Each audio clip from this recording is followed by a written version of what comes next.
है दोस्तों, देखिए सिद्ध कीजिए कि √5 एक अपरमेय संख्या है।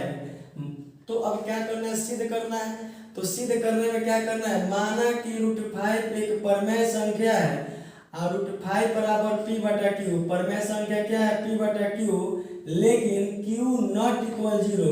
ये जो q है ना, नीचे जो लिखा हुआ है q, ये 0 के बराबर नहीं होना चाहिए।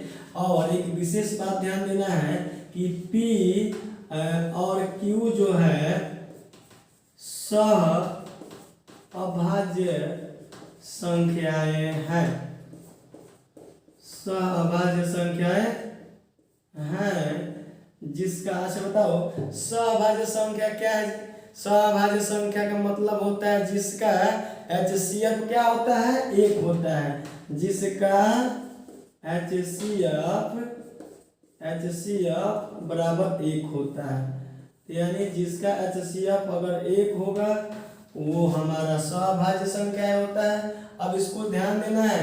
अब इसको हम लोग आगे बढ़ाते हैं।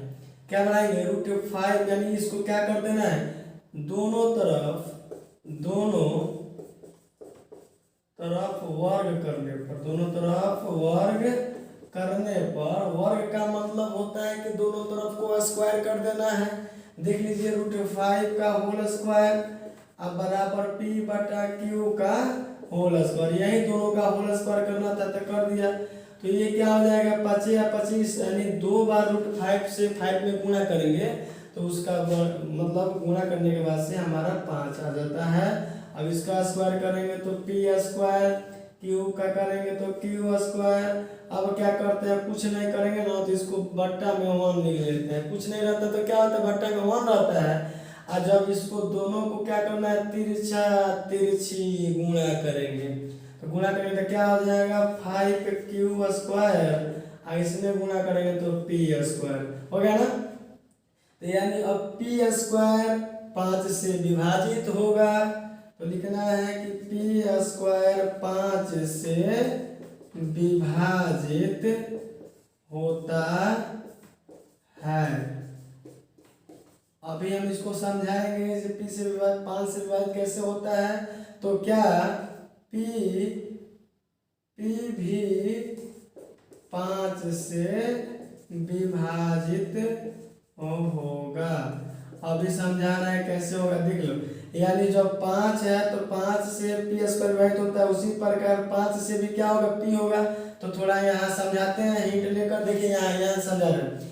कहने का मतलब है कि 9 यानी 3 का वर्ग क्या होता है, 9 होता है।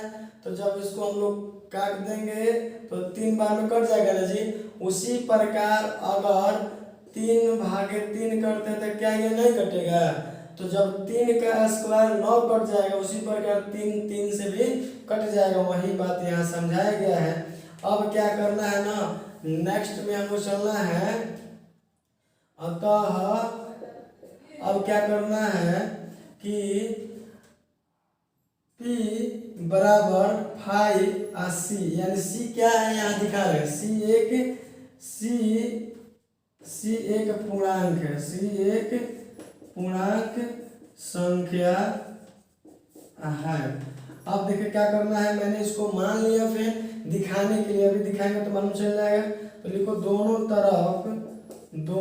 तरफ वर्ग करने पर, जैसे ऊपर मैंने प्रक्रिया से किया उसी प्रकार नीचे भी होगा। तो वर्ग करेंगे तो इसका क्या हो जाएगा, p का होल स्क्वायर बराबर 5c का होल स्क्वायर। तो p का स्क्वायर तो p हो जाएगा, और इसका स्क्वायर क्या हो जाएगा, 25c स्क्वायर हो जाएगा। इसको समीकरण फर्स्ट मानते हैं। अब क्या हो जाएगा, इस समीकरण सेकंड हो गया ना। अब क्या करना है, समीकरण सेकंड हो गया तो लिखना है समीकरण p स्क्वायर का मान इसमें पुट करेंगे। तो लिखेंगे समीकरण फर्स्ट का मान समीकरण सेकंड में रखने पड़ते हैं। यहाँ लिखते हैं समीकरण फर्स्ट का मान समीकरण सेकंड में रखने पर, यानी समीकरण सेकंड का मान क्या है, p स्क्वायर बराबर 25c स्क्वायर। तो p स्क्वायर बराबर 25c स्क्वायर। तो ध्यान देना है कि यहाँ पी स्क्वायर का मान क्या है, तो 5q² है। क्या है? 5q²।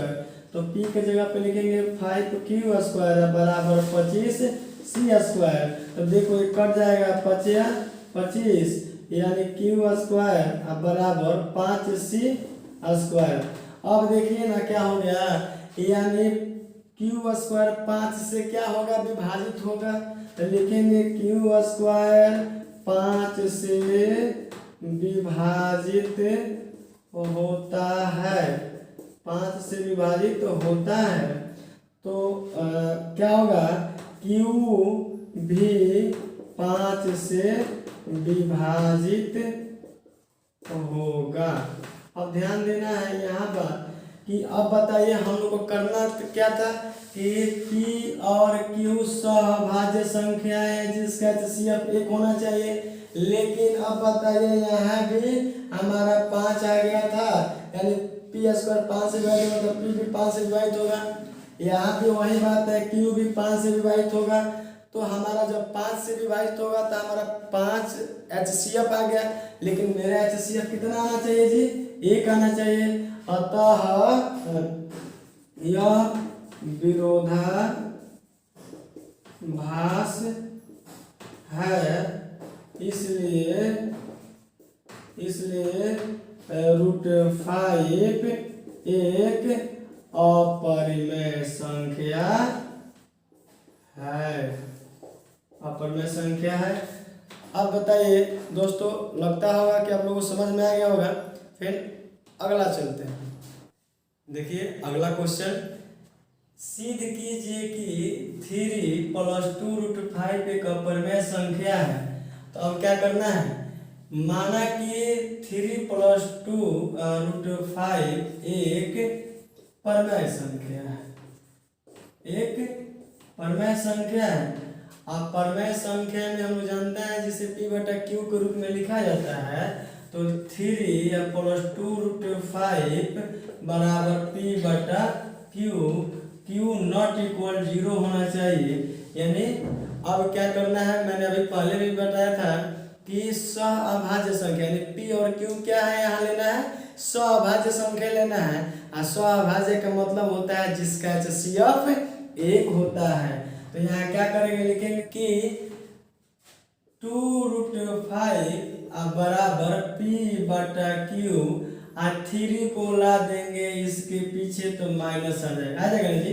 अब क्या करना है, ध्यान से देखिएगा, यहाँ अब √5 बराबर p/q और -3। अब जब ये आ जाएगा तो इस सबके नीचे बट्टा लग जाएगा क्या, 2। अब ध्यान देना है कि हमारा यहाँ √5 क्या है, तो √5 अपरिमेय संख्या है। अब बराबर दे दिया है p/q -3/2 दिया है, ये हमारा परिमेय संख्या है। तो ध्यान देने वाला बात यह है कि जब परिमेय संख्या और अपरिमेय संख्या को जोड़ेंगे ना तो अपरिमेय संख्या ज्ञात होता है, और परिमेय संख्या और अपरिमेय संख्या को जब घटाएंगे ना तो अपरिमेय संख्या ज्ञात होता है। अपरिमेय और अपरिमेय से गुणा करेंगे ना तो अपरिमेय संख्या प्राप्त होता है, और परिमेय और अपरिमेय से भाग करेंगे ना तो अपरिमेय संख्या होता है। मैंने ये 4 पॉइंट बताया है, चारों पॉइंट को ध्यान देना है, ठीक है। उसी प्रकार आप बताइए, यहाँ √5 अपरिमेय संख्या है, अब बराबर ये परिमेय संख्या कभी बराबर होगा, नहीं होगा। तो लिखना है यह विरोधाभास है। यह क्या है, विरोधाभास है। अतः ये क्या लिख सकते हैं, 3 + 2√5 एक अपरिमेय संख्या है। देखिए दूसरा क्वेश्चन भी हम लोगों का कंप्लीट हो गया। इसी प्रकार अगला क्वेश्चन चलते हैं। देखिए अगला क्वेश्चन, सिद्ध कीजिए कि निम्नलिखित संख्याएं अपरिमेय संख्या अपरिमेय है। यानी अब क्या करना है जानते हैं, 3 सवाल दिया हुआ है, तीनों को सवालों को सिद्ध कर देना है, ठीक है। जिस प्रकार हम लोग पहले भी सवाल सॉल्व किए ना उसी प्रकार इसको भी सॉल्व करना है। तो देखिए, माना कि 1/√2 एक परमेय संख्या है।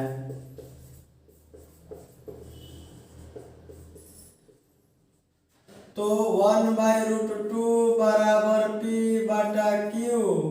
आज जानबे करते हैं Q का मान 0 नहीं होना चाहिए, क्योंकि मैंने बताया था इसमें ये P और Q क्या है, सभाज्य संख्या है।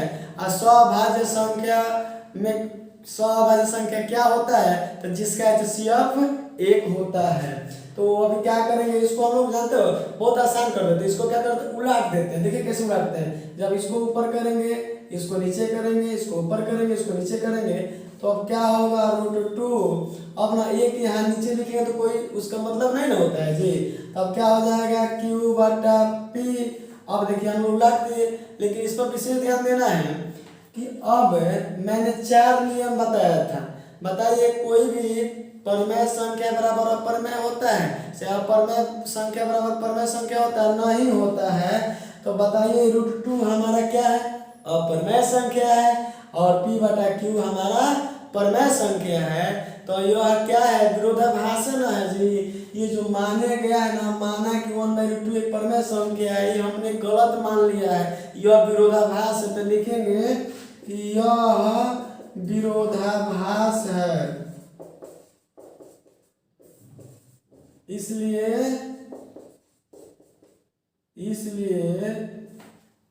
√2, इसलिए क्या लिखेंगे, इसलिए 1/√2 एक अपरमेय संख्या है, अपरमेय संख्या है। अब देखिए जिस प्रकार ये पहला बना है उसी प्रकार हम लोग को दूसरा भी बनेगा। तो माना कि 7√5 एक परमेय संख्या है।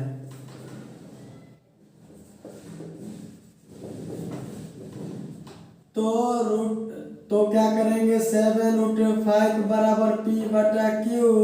जानबे करते हैं कि Q ≠ 0, Q का मान 0 नहीं होना चाहिए।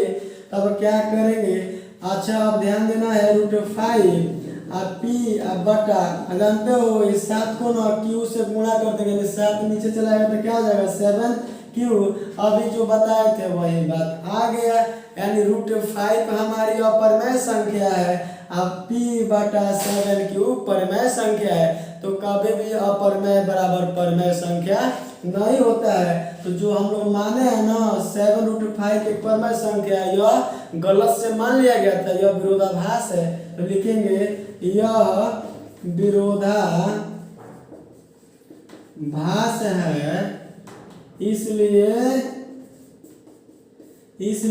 7√5 एक अपरमेय संख्या है, अपरमेय संख्या है।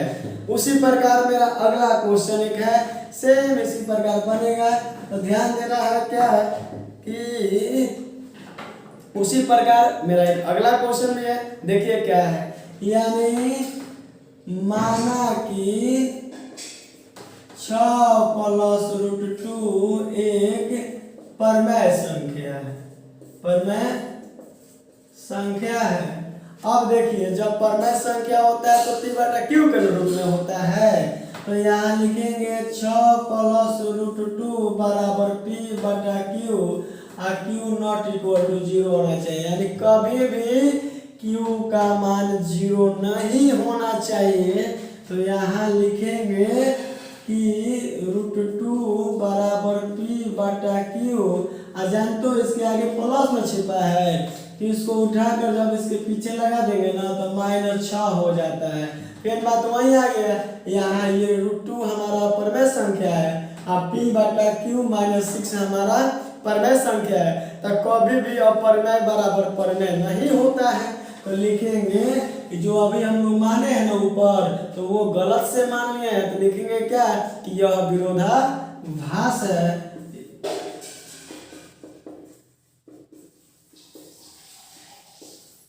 इसलिए 6+√2 एक अपरमेय संख्या है। दोस्तों इस चैप्टर में जितना भी क्वेश्चन था मैंने सिद्ध कर दिया और आप लोग को उम्मीद करता हूँ कि पूरी अच्छी तरह से समझ में आया होगा। जय हिंद।